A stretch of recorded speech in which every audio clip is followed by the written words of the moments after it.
Let's talk about the difference between a will and a trust, specifically a living trust or a revocable living trust. A will designates who you want your assets to go to, but your assets will still be subject to probate once you die. Whereas a trust does the same things, but can help you avoid probate and will never become public record like a will. Essentially, the difference between a will and a trust boils down to probate. In probate, the court confirms the will is valid, appoints the personal representative, and authorizes them to act. Then the estate is inventoried and valued, debts and taxes are paid, and whatever remains is distributed to the beneficiaries named in the will.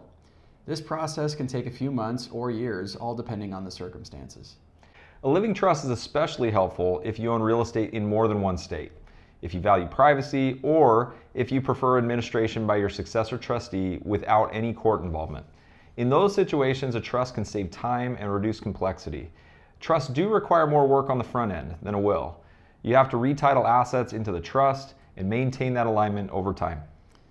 A quitclaim deed is used to transfer your home and other real estate out of your name and into the name of the trust.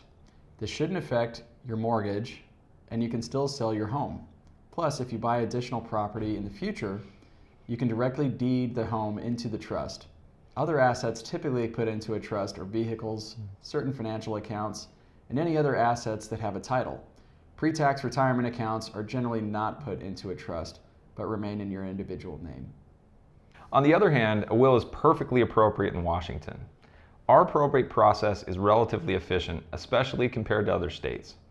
Appointment of the personal representative is typically handled by the mail and with non-intervention powers, meaning your personal representative does not need constant court permission to act. People often ask, do trusts reduce estate tax or provide any liability protection? Not by themselves. Tax planning is a separate conversation, which we will cover in the next episode.